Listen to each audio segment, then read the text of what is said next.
2 Corinthians chapter 3.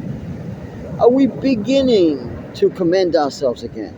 Or do we need, as some do, letters of recommendation to you or from you?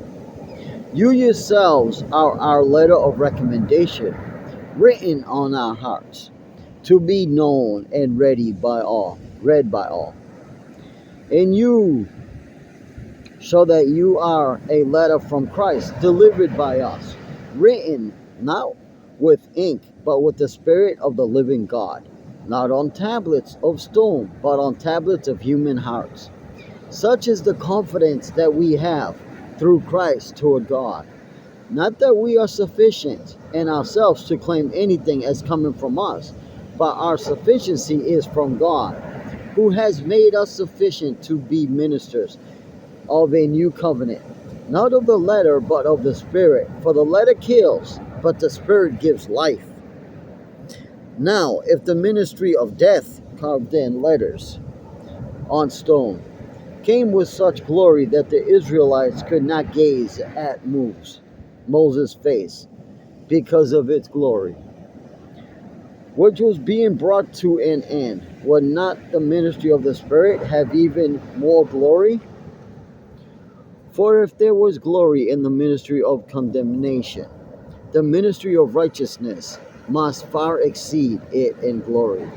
Indeed, in this case, what once had glory has come to have no glory at all, because of the glory that surpasses it. For if what was being brought to an end came with glory, much more will what is permanent have glory.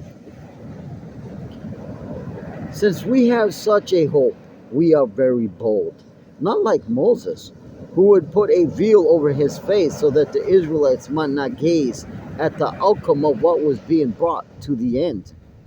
But their minds were hardened. For to this day, when they read the old covenant, that same veil remains unlifted, because only through Christ is it taken away. Yes, to this day, whenever Moses is read, a veil lies over their hearts. But when one turns to the Lord, the veil is removed. Now the Lord is the Spirit, and where the Spirit of the Lord is, there is freedom. And we all, with unveiled face, beholding the glory of the Lord, are being transformed into the same image, from one degree of glory to another. For this comes from the Lord is the Spirit. 2 Corinthians chapter 3.